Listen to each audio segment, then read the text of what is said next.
Well, hello everybody. This is London here, and we have our very special guest here tonight. We have Tiffany C. Hi, Tiffany. Hi. How are you doing? I'm good. I'm a little tired. 8 o'clock hit different the closer I to know. the I know you've been working hard all day too. I time. know. Thank you for being here with us this evening. No problem. Well, we have a very special guest, folks, and just glad to have this young lady here. Her name is Tiffany Covington, but AKA Tiffany C. Tiffany is an artist and also a mental health professional. And so what we're gonna do is I'm gonna turn it over to you, Tiffany, a little bit so you can just introduce yourself to us with your Okay. artistry. Tell us about your artistry, and then we'll move further. Okay, no problem. My name is Tiffany. I a little bit of what I do. I recently started getting more into my writing. I write, I dance. My mom would say I sing, but we gonna leave that between me and the Lord. I love all things art, and my biggest passion in life right now is using the art that I've used to help me throughout with all of my struggles and all the things that I have had challenges with. My passion now is to use art to bring healing to myself, but also to other people, especially women and young girls. Wow, and that's pretty awesome. Now you have a real nice video I don't know how it seems kind of recent with some of your music. But we're gonna do some. You're gonna do some reality live today. But is it okay if I read the bio, somewhat what's in your bio, so people can know like where we're going with all this? Yes, that's fine. Okay. Well, I just want to tell you, she's once again Tiffany C is an artist and a mental health professional she said she was drawn to the field by her own battles and depression. And she mentioned low self-esteem, anxiety, grief, chronic health issues with all these challenges. Now we're going to let her get into the rest of this, but I think it's just very important that we have somebody like this young lady here that she's kind of like on both sides. And so Tiffany, you are a poet, you are a performer. Nice video you put together, and I really like it because it's talking about how beautiful you are, right? And you're Yes. telling everybody else you're beautiful too. And so I think that's pretty awesome. Um, so we're gonna have some fun a little bit later, so she can go do her poetry video off of her poetry. I don't know what to call it. I wish I had sent it to the engineer because she probably can play it. And maybe while we're talking, I can still send her the link, and she may be able to add this to the video at the end on because on Facebook they see, you know, much more editing and all the other social medias. On YouTube, we're here, we're just raw, folks. It's us. Anyway, Yep. so the reason why I thought it was really interesting to have you, not only for your artistry, but because you said that you've had challenges yourself, Yes, and I ma'am. think it's just pretty awesome that you know, for the things that you've been through, that you are also work in that profession. So tell us a little bit about how you got into the profession, and just tell a little bit about you and your challenges and how you got this far. I'm saying, you look at you like a ball of sunshine, beautiful, smart, young. You have a lot going for yourself.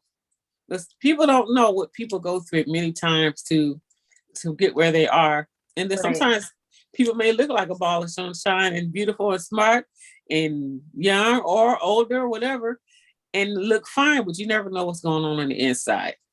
So I want Right. to first thank you for being that person that's very open, that's you're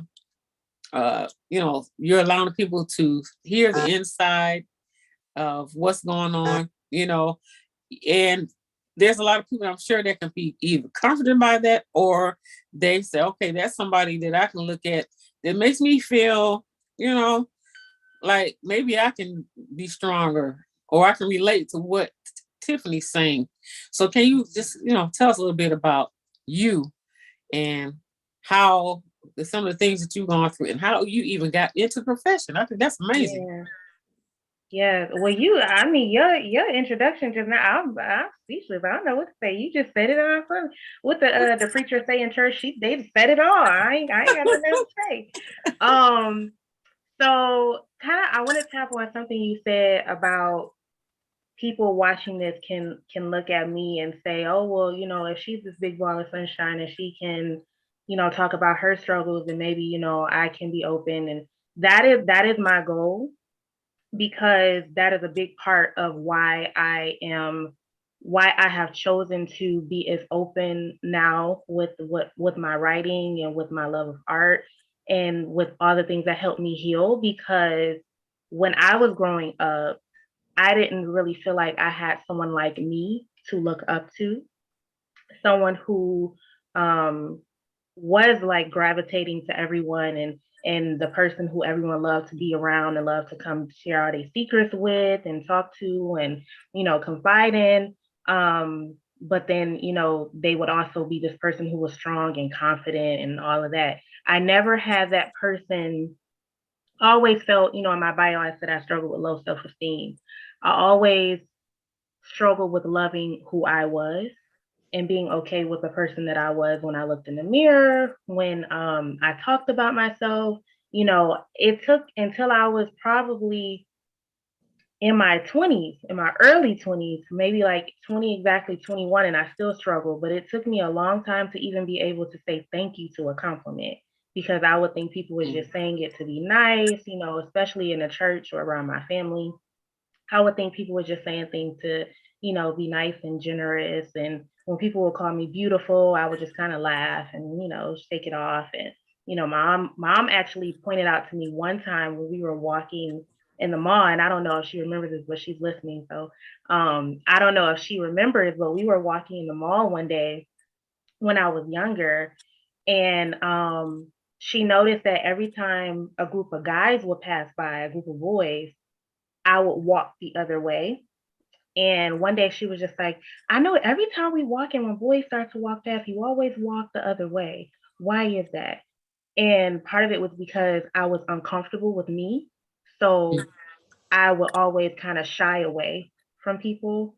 Um, I could go in a crowd and make anybody laugh and joke, but when it came to me being alone around other people, I was very guarded and very, hidden within myself. So I say all that to say that is kind of what drew me to the mental health field in a way. When I was in college, I started volunteering at a crisis center. This crisis center helped people over the phone deal with different issues, suicide, depression, whatever, you name it, whatever they will call for. And I also would go to the hospitals to help women when they were sexually assaulted. And so I started volunteering doing that. And then after college, I ended up doing that as a career. I was a sexual assault advocate and domestic violence advocate. Um, I work with males in a juvenile detention center. Um, I went on to work in a crisis center, so went from volunteering to actually working, doing crisis intervention over the phone and through chat and text messaging, and just doing different things within the mental health field, because I wanted to figure out how to understand myself and the people around me who struggle with issues. And then that led to me wanting to, once I understood myself, share that with other people to help them understand themselves. Wow, man, I tell you, that's it really is a blessing, even though some of the things that you've gone through, like you said, you suffered with depression, low self-esteem. You also mentioned anxiety and grief and Yes, yeah. chronic health issues. And I know being a young, which you still are a young person, being a young person or just being anybody, if you have health issues, sometimes that alone could be frustrating. It can make you feel sad, then if you're not feeling great. So tell us about that area of the health issues. There's a lot of things that you talked about that you've even done, that you've even, like you said, you did work at the call center and people that have been abused or feel suicidal.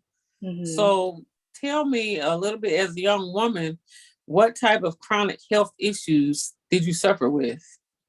So I was diagnosed with asthma when I was one.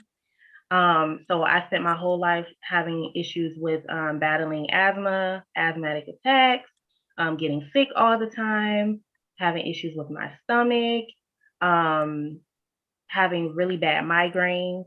When I was in college, I started having these really bad episodes where um, I would have spasms on the right side of my face. And it's not funny, but if you get to know me, I laugh at everything. My family laughs at everything. So if I make a joke out of it, don't don't feel bad. You can laugh. But I was at Outback with my family, and I had been having these tremors in my hand. My hand would do this, occasionally when I was at school. And so when I was out at Outback with my family one day, I noticed that my hand started tremoring again. So I lifted it up to show them. And as I started to show them, it went from my hand all the way up to my whole arm, and then it went to my face. Wow. So it essentially looked like I was either having a stroke or a seizure. And so they bust out laughing because they're thinking I'm like pop locking and dropping, trying to, make a joke. But I didn't know what was going on with my body. So it turned from, them laughing to being like, oh, something is really wrong. And so I ended up, they had to call an ambulance. I went to the hospital. I was out of school for a week trying to figure out what was going on. I had all types of tests, MRIs to see if I had what they thought were focal seizures, seizures just on one side of the body. And then that happened on and off for a couple months. And then I was hospitalized again because it appeared like a stroke. So instead of it just spasming, it would spasm and it would go numb. And I would go numb on the whole right side of my Oh, body. wow. And it would like transfer over to the left side. So it was just a lot. And my MRIs and everything will always come out normal. And so one day my neurologist was like, how is your anxiety? You know, um, and how is your anxiety? How are your migraines? So he gave me something to kind of lower the anxiety that I might have been having. And also, he gave me something for my migraines.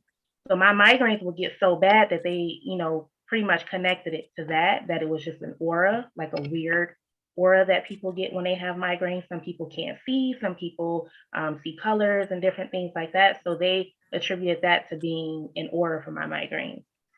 Um, so that's kind of that piece.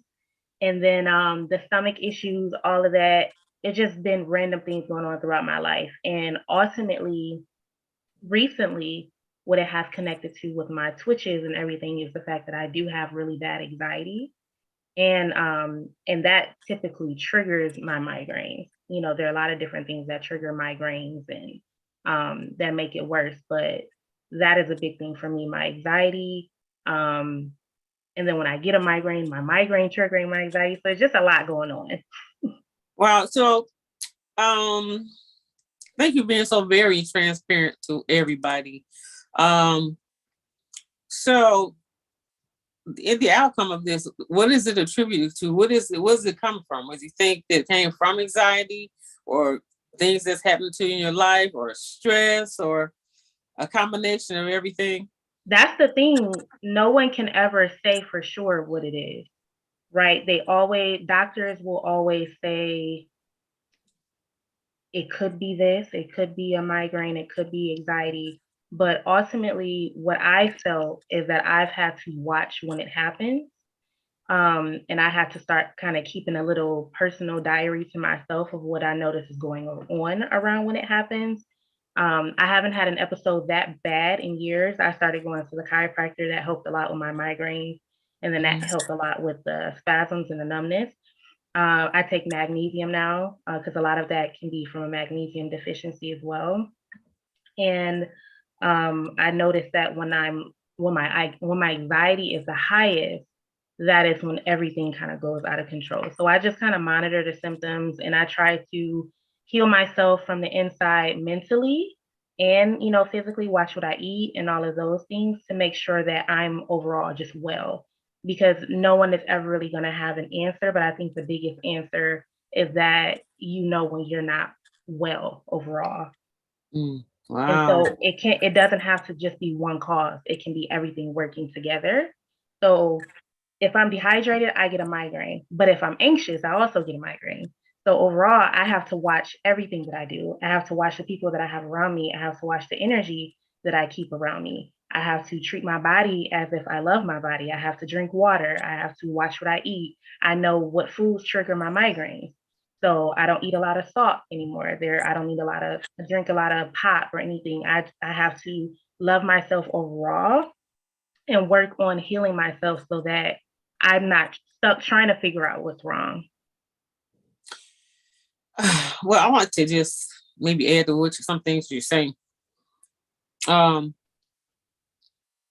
like I said, if you go to a doctor, they say, well, we don't know what's really going on, but I'm going to say, I'm just going to be a little personal now and transparent too. Now that you're talking about that, I remember when I was really young and I was married, and that relationship for me was stressful. It's an older man. And so I'm just gonna say this: I was in an arranged marriage because of my why I don't understand to this day, but it was an arranged marriage. Maybe they just thought it was best for me, whatever the case it was. But it wasn't love, and I was just very young. I was mature in the mind, but I still was really young. And so the man was very verbally abusive, and he didn't wish me well. So I'm like, well, why did you accept this thing to marry me for what? You know what I mean? And so I guess I didn't bend or break the way he thought I was going to do. Um, he was a trip, that's all I can say. But being in that marriage, I was in it for 7 years. And I kind of grew up, and then I was praying, so God, can I get out of this? How can I get out of this? Uh, I grew to find out a lot of things about him, but just being in that trapped in the marriage with an abusive, verbally abusive person that doesn't wish you well. In other words, his whole idea was to tear my self-esteem down so I wouldn't. And then, I don't know what the issue is, why he was so jealous, but he was very jealous. But the whole overall thing was I experienced some things that you experienced. Asthma. I had that when I was young too. But I didn't really, when I was with him, I was always, the longer I stayed with him, I was always had to be rushed to emergency. Mm. And I come back home, I drink a lot of water. I really wasn't sure what his asthma was. I said, asthma feels like a cold. I don't know if I was catching a cold or not, but I come to find out that asthma was triggered by stress. Mm-hmm. Asthma, uh, I was there to the point where I did feel, I don't never forget, my left arm started doing exactly what you said, shaking. And it was a pain. I said, am I having a heart attack or a stroke? And my patch of hair came out. I was like steady fixing my young self. I found something to make it grow back or whatever. But what made me think about it, what the problem was with me, why I was having these issues, was when I kept going back to the same doctor. One day I went to the doctor having that asthma attack. Oh, they was like, what is she allergic to? What's the problem? Pillows, feathers? They do the whole nine. And the doctor asked me, he finally said, well, how do you feel when you start having the asthma, like the asthma attack? He said, are you happy? Are you excited? Are you sad? Are you mad? So that really turned on my thought pattern. I was still really young. Honestly, I was really young. I wasn't out of the teens yet. Okay. But as I started thinking, I said, why did he ask me that? Then, a little older I got, I said, okay. So what he sounds like he's looking at, was it some emotional things that was going on that was messing with your mind, or are you stressed out? Because it's almost like feel like somebody's choking you. You're not being choked physically, but everything else around you is, suppressing you. It was, and so I tell you what, when I got away, when I decided to leave, I asked God to deliver me from this situation. And when I got away, I still had I call it delayed reaction to my feelings, because sometimes when you're in something, when I was in it, I wasn't thinking about it. I was just trying to get through it. Then when I got out of it, I was able to go to school, do some things, get my life like I wanted to in the first place. Yeah. And it took me a while. It took me a while because I still felt the trauma. Absolutely. I was traumatized by the whole situation. So it's like I was standing out after I left, I was on the outside looking in at myself, right? Looking in at myself at the situation. And it's almost like I was going through it again. I wasn't there, but I was being traumatized another way because it's the after effect of what I've been through. Okay. Yeah. And it took a lot for me to go. I was going to school. I couldn't sleep with certain things. The way it's almost like he was trained me to do some things that I had to break. You know what I mean? Like, Yeah. it was weird. So, but the better I got, I didn't suffer like that anymore. I didn't have the pains in the chest. Mm-hmm. I hope I don't die here. I don't die or something. I lay on the bed and I go, and my chest will hurt really bad, and my arm was trembling like yours. But I never said anything. I was trying to figure out, Lord, and then being in a situation like that I didn't want to be in. I was trying to find my way out because I wasn't in agreement with none of this. This was some old school stuff back in ancient history. I call it back in the day, back in the day, like centuries back. Like what century are we in? And so I'm like, but I noticed when I was able to come out of that, a lot of that stops. Yeah. So my knowledge is, and I'm just not saying this about you, but I'm just saying my experience, stay away from stress. I was not in a great situation. Mm-hmm. And then someone's trying to make you have low self-esteem about yourself to make you control you. That's kind of setup it was, Yeah. So, but three things that you said before I forget. There are three things that stuck out to me. One, you said that your asthma would get worse, and the doctor was asking about your emotions. A lot of times, I think because I have asthma still, I still struggle with it, and when I was younger, it was way worse. But a lot of things that I think people with asthma, especially, get run into issues with is that asthma symptoms and symptoms of anxiety attacks can mirror each other. Anxiety attacks and panic attacks. They can mirror each other. So if you're a person with asthma, it's really hard for you to detect when you're having struggles with having anxiety attacks or panic attacks because you're used to your breathing being labored. And so you probably think that's your asthma flaring up, but it could potentially be all of the stress that's weighing on you. You're starting to have anxiety attacks. Anxiety attacks, can be prolonged. Panic attacks are more so those sudden attacks where you can't breathe. Anxiety attacks, they're more so prolonged and, they don't happen as sudden.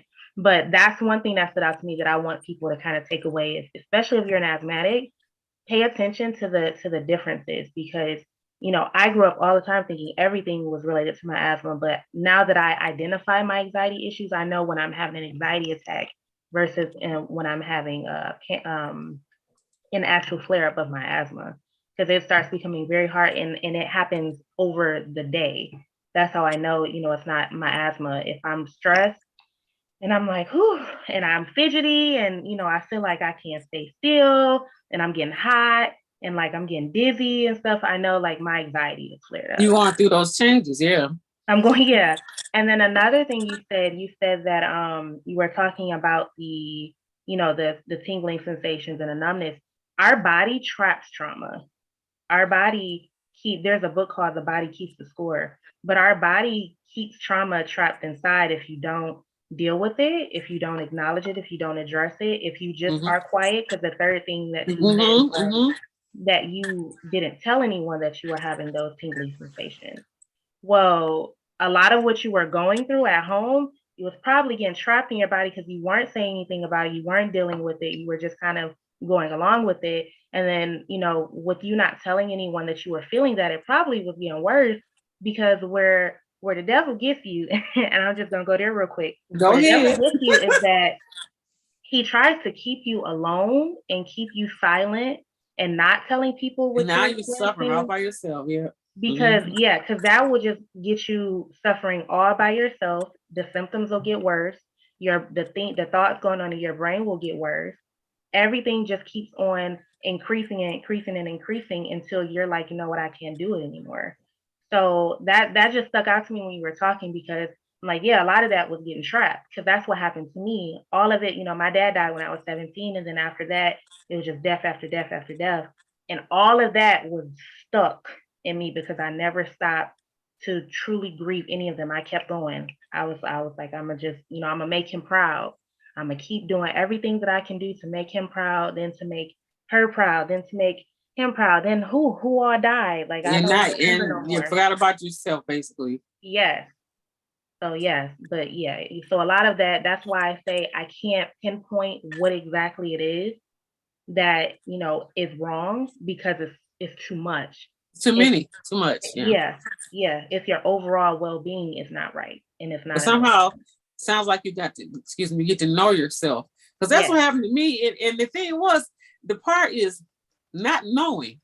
You think it might be just because, like I said, I thought maybe when I was growing up, I had asthma. I thought, they would give me all this medication and stuff, and so I thought, well, this contributed to a cold? Because if you catch a cold, it'll mess with your asthma too. Like Mm-hmm. you catch a cold, because now Yeah. that you have this issue with your lung challenge, right, breathing challenge. Mm-hmm. So I guess, but the whole point of it for me is I just had to figure out. I had to figure it out because I didn't know. I said, well, am I getting? It's not cold outside. Why am I breathing like I have a cold? So Mm-hmm. I had to figure it out. I said, but right then I was 16, 17 years old too as well. Mm-hmm. And I had to learn myself and figure out. And then when the doctor asked me all those questions, well, to me, I said, that had nothing to do with the cold. Why is he going with these emotional feelings that I'm having? Right. And you said something perfectly correct concerning that, because this man, I don't like to argue. Number one, I'm not an arguer. I'm gonna, if I did something and I screwed it up, I'm gonna tell you I'm sorry, and I want it to be done. Right. But he was somebody that liked to argue. People like to beat your brain in. Yeah. And so I wouldn't say anything. I'd stop. Okay, once I told you, and I didn't give him the satisfaction, I guess. I don't know. But my thing is, I felt more adult than he was, being older, almost twice Mm-hmm. as old as me. And so I had to take that. That's called verbal abuse. Yeah. And again, not saying anything because I wasn't going to snap. I just wasn't going to snap. I didn't do none of that. But I just listened to him while he was in my ear, literally in my ear and in my face. And it's Mm-hmm. like, and like you said, like the devil's trying to get a rise out of you. I'm not going there. Mm-hmm. I don't have time for this. So the Lord delivered me from the situation, which I was very happy about. But I could add all those things up. That situation wasn't it. It did a lot of things that could, if I had stayed there, I might not be alive today. Put like that, because that's how I felt. I felt like I was gonna leave here, and I was at the point where I felt like this is what he was trying to do. Are you trying to kill me? Because we keep going through this same thing. And I remember one of the really worst times I had the asthma attack, and I told him it was an emergency. I had to go to emergency. And when I went to look in the mirror, I had blue circles around. That means you're getting ready to die. I looked around. Then he said, hurry up, come on. And, like, well, you can't breathe. And people need to know this. If a person's having an asthma attack, don't expect them to get up, move, or you have to help them. Yeah. Because just to move when you have an attack takes all your breath away. Oh, You feel like somebody put a sack over your head, a plastic bag over your head, and taking your breath away. Mm-hmm. So the instant with me feeling that way, and probably because of him, and then him being not caring and being mean, that just added more fire to more coal to the fire.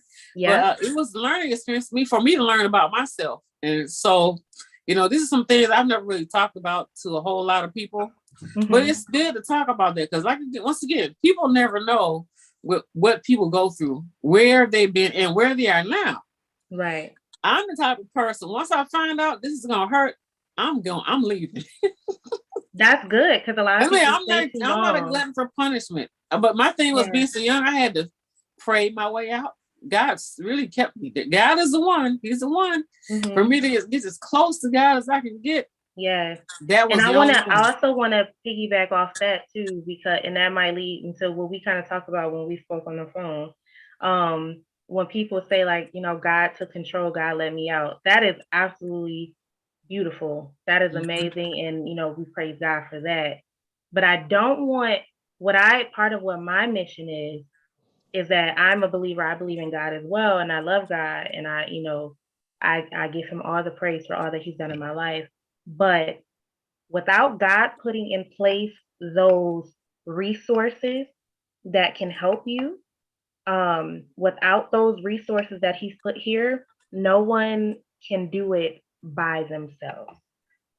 God, it is great. God led you out of that situation, and it was special. I'll say you. Yes, it is very great that he led you out of that situation. Part of what my mission is and what my passion right now is for people who are going through situations like that, especially Christian women. I want them to lean on God and trust in God and pray, and to pray without ceasing. But do not think that that doesn't mean you can't also go and get help elsewhere. It doesn't mean that you can't go and get an advocate like I was. It doesn't mean that you can't go to therapy and have your therapist talk you through some of the things that you're experiencing. It doesn't mean any of that. Right. You have to use God and the resources that he's put here, because God might lead you to some of those resources. So don't get into a place where you feel like you just have to let God lead you out by just praying and staying and waiting for something to happen. Take control and go get some of those resources that are going to help you get out of that situation. And that's an awesome thing. And that's what we were talking about, is being able to feeling trapped. Some people feel trapped and they don't see the way out. And just, that's why we advertise just about every time we do a particular program or show, we have an 800 number. And this is where I want to go to with this too. This man was a preacher. So when the divorce came, after I told everything that he did, they're like, okay. Mm-hmm. Well, what is he? I said, he's a preacher. She wrote that note so fast and I threw the divorce paper at me. Like, what? So a lot of people don't know that people, Christian people, I mean, it's just to happen women, it happens to men too. Yeah. But a lot of women do, live in conditions like that. You don't know what's going on at home when you see First Lady come to the church, or pastor's wife come to church, or a Christian woman come to the church. You see her all the time, and we know that God is keeping us. But it's also, the thing is, if you're in some people feel they're trapped and they don't have anywhere to go. Yeah. That's how I felt.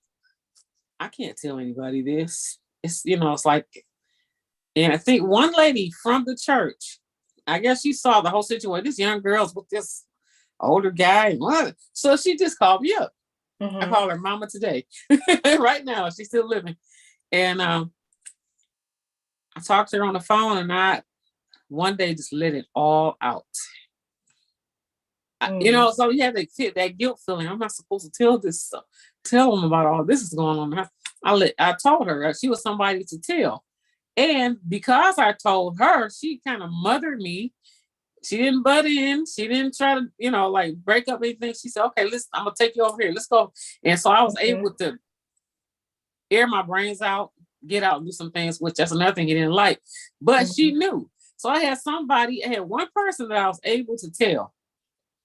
But prior to all of that, I didn't know what to do. And I said, well, a lot of times, probably a lot of people feel that way. They feel that it's not, you want to keep it a secret. You don't want people to know. It's wrong to tell somebody. And that is totally wrong. The thing is, if you can find somebody, I just say God sent that woman. He sent her too, because she could see it. And I was able to let loose and tell her everything that was going on, That's good. And just being able to tell somebody something, that relieves a lot of issues. While I'm searching on, now I wasn't trying to stay, I was searching on how to go. Mm-hmm. I was like, okay, get out here. some kind of Yeah. way. But I want, see, thing is, was about, I did have some wisdom for a young woman, about being wise about leaving. You don't, I didn't talk about it. In my mind, I had my own plan. Mm-hmm. But you don't tell the abuser your plans, Right. because now they want he's gonna stop you, right? Mm-hmm. So I was able to. I was blessed to be able to get out of there. So some people feel they have to stay. Yes. So it was nice to have these toll-free numbers. Now I really advertise. Now where I want to go with this too is now to the church. When it Okay. goes to church, we talked about this. Excuse me. To me, that's part of my I don't call it a mission, but just to do these things, so to broaden people's minds, Yes. Because sometimes, so many times when you go to the church, the pastor, the mother, the deacon, the prayer warrior, if you go in with an issue, even if they know about it, it's just like the buck stops right there. And Yes. my thing is, it would be great if we know God is a healer. God can do it. We know that. Mm-hmm. And if somebody prays for you for a minute, you will feel better. That happened to me. I prayed for me. Oh, I feel better. But Yeah. she went to say, what do I do when I hang up? You see? So Mm-hmm. I had to meet her after that. And in other words, the church needs to be prepared to go beyond the prayer. Yes. They need to be prepared Absolutely. for giving direction. Give them a prayer, show them that you support them. But I think they need a committee. I think the church needs to be more trained in mental health and in crisis intervention. I think that for too long, the church as a whole, I'm not going to say, because there are churches that have it and they know what to do and they act. But I think the church as a whole for too long has just been focusing strictly on teaching the Bible and praying and instructing people to pray and fast. But like I told you, we talked on the phone before. In this day and age, well, let me back up. When I was growing up, I served God and I focused my Christianity on the fear aspect of it. I served God out of fear. I respected, and my reverence was, I'm going to do what you say do because I don't want to go to hell. Mm-hmm. And the older I've gotten and the more things that I have experienced in life, the less that fear has been present. Because the more that you go through in life, the less fear you have of the afterlife. Because if I'm having all this trouble here on earth and it feels like hell, how bad can hell actually be? So I think the church has to, one, shift that message to speak love and why you should want to serve God and why you should want to reverence God and how God meets you where you are. But they also need to be trained in some of these tools that God has placed here on earth, that being the mental health training, the crisis intervention training. I think anyone in ministry and anyone in the pulpit should have to undergo some type of volunteer service where they do like a crisis hotline shift or something like that. Because if a person comes to you and they say they want to kill themselves and you say, well, that's a sin, where is that conversation gonna go? That's in right there. Where's that conversation gonna go? Or if they come to you and they say, I want to kill myself, and you say, okay, let's pray. The prayer can change everything. But if after that conversation they go home refreshed, feeling good, and then in the middle of the night they wake up in the middle of the night because that voice is back in their ear, telling them all the things that that voice was telling them before they went to the church, now what? They don't have any tools. No one made a safety plan with them. No one sat down with them and mapped out, okay, so this is who I'm going to call again when I feel like I want to harm myself. This is what I'm going to do. I'm going to go on a walk. I'm going to go run. What do I love doing? What can take my focus off of this? No one is sitting there planning tomorrow for them. No one is saying, okay, this is what your plan is going to be when these thoughts come back and I'm not going to be here. Keep praying, keep fasting, keep doing all of that. But these are the additional tools that are going to help. Do you need medication? Do you need something to put your mind back in balance? No, if you just focus on the praying and fasting and you just focus on I'll pray for you or we're going to do a shut in. If you just do that, what earthly tools are you arming them with? Because although we are spiritual beings, we live in a human shell, we live in a human body. And if you don't give me any earthly tools to deal with things in addition to the spiritual tools, then you're setting me up for failure. So I think that that's my thought on it. Well, I think that's definitely right. So that's my thought. We need to expand and have a more complete, balanced, well-rounded situation at the church to be able to handle different things. Mm-hmm. Because if somebody comes in there hungry, you may give them food, right? Mm-hmm. If somebody needs a ride, you give them a ride. So now what do we do with the person that is still struggling with this issue? And, Mm-hmm. and the other part of the training part will be good. I think it's really, I just believe if somebody will have a committee, or you already have a hospitality committee they used to have at the church, just have somebody there that you can send that person to so they can keep up with them. And then give them, if you can't do anything, at least you can direct them to where to go. Yeah. And some people, they once you take them, some people you need people to encourage them, because some people won't go. So it's just people really need to be trained, and we also need to know that everybody that suffers with a mental health challenge, some people are born with imbalance in their hormones or something that's going on that may not have anything to do with stress, but with stress, it just actually really jack that up even for them more. Some people are. I talked to a gentleman now. He said, "Well, and what I'm telling people, as ministers and pastors and Christians, we need to look at the whole broad picture and not. It's almost like, and I don't really hate to say it, I'm trying to figure like being.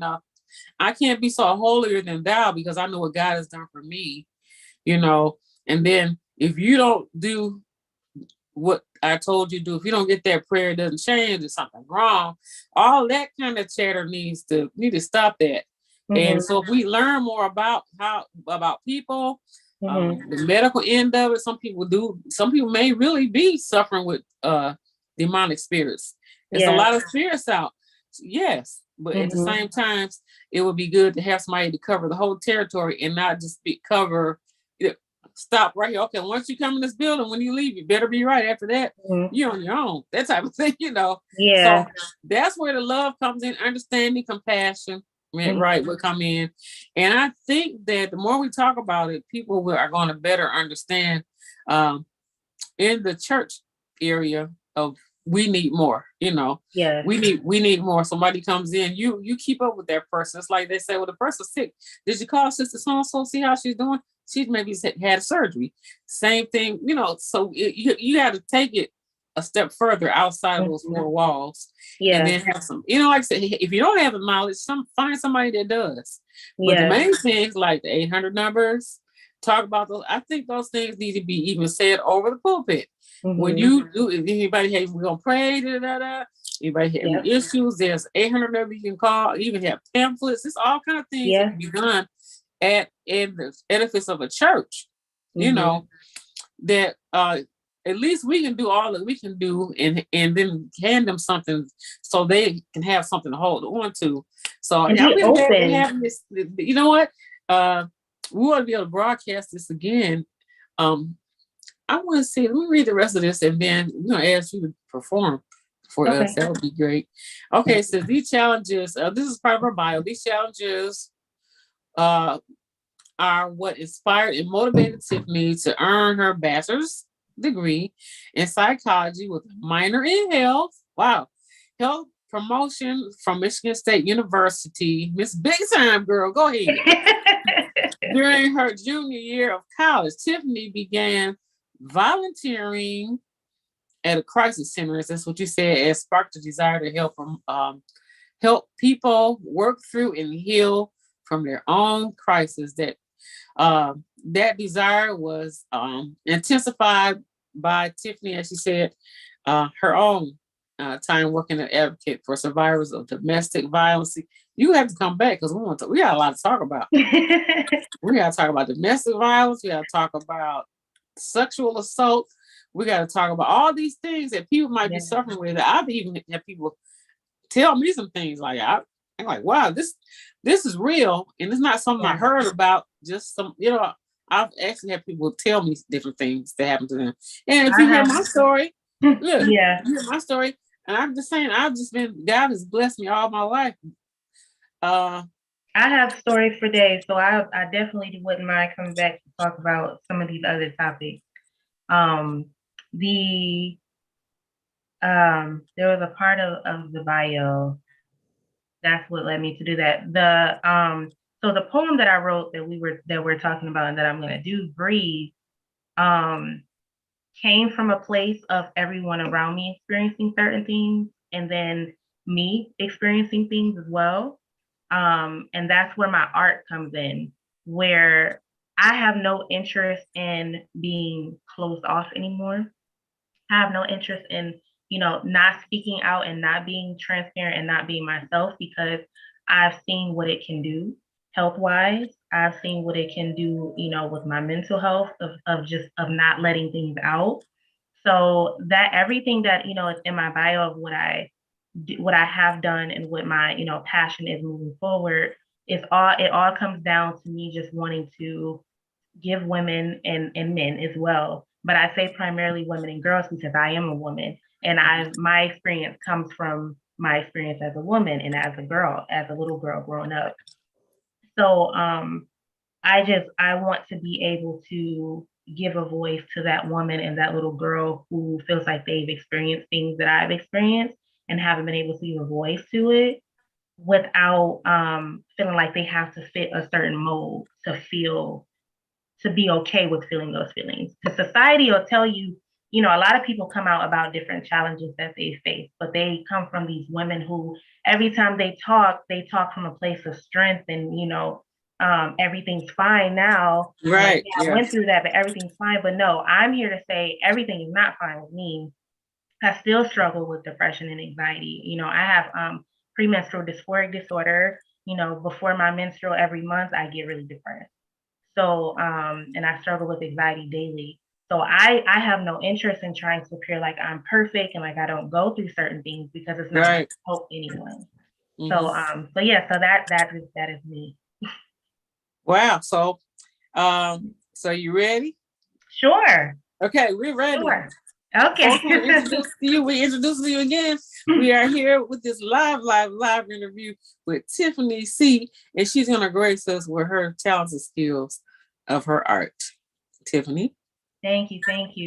So before I perform this piece, I like to take a moment and just ask everyone, you yourself, Londen, and anyone watching, I just want everyone to think about the past couple of years that we've all gone through this pandemic. Think about the week that you had last week, the weekend that you had, if it wasn't the greatest.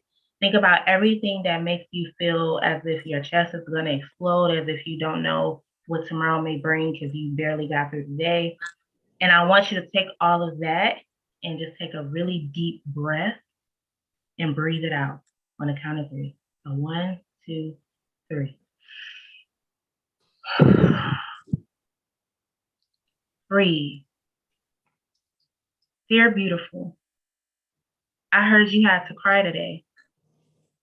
That life became a cluster of noise and expectations that for one moment you couldn't handle.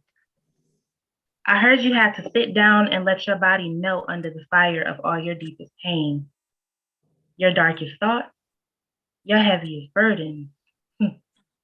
What a shame. It saddens my heart. Not that you put your armor of strength down for a minute, but that you viewed it as defeat. That you forgot you were human and not the ideological woman you see portrayed on IG. Don't you know your weakness is your strength? What is a heart that doesn't feel? What are eyes that don't shed tears of release? How can you live a full life and never grieve? Go cold, go numb, and watch the cycles of neglect start to run circles around your family tree. Breathe. When the activity in your brain gets so frenetic and no one seems to get it, take a beat. Walk a step and know that it's not time for you to give up yet. God created something miraculous in you, so miraculous you will be. Stand tall, shine bright, and remember that a heart that shines deserves sunlight. So I pray that one day, when the clouds separate and the rain no longer pours on your parade, you'll be saturated in the rays of sunshine that shine down to make your days beautiful. You are beautiful. Your journey is beautiful. Your healing is beautiful. Breathtaking, sensational, fascinating, phenomenal, and did I forget to say beautiful? Breathe. Love your journey, honey, and stop mistaking other people's preferences as an estimate of what your worth is. Feel what you need to feel and move on. And trust that ever since your birth, your worth was determined by the breath God placed inside you. Breathe. Even when it hurts, breathe. And when it feels like you can't breathe, relax, reset, take the tiniest breath, and say to yourself, just breathe. You got this. Signed, me. Thank you.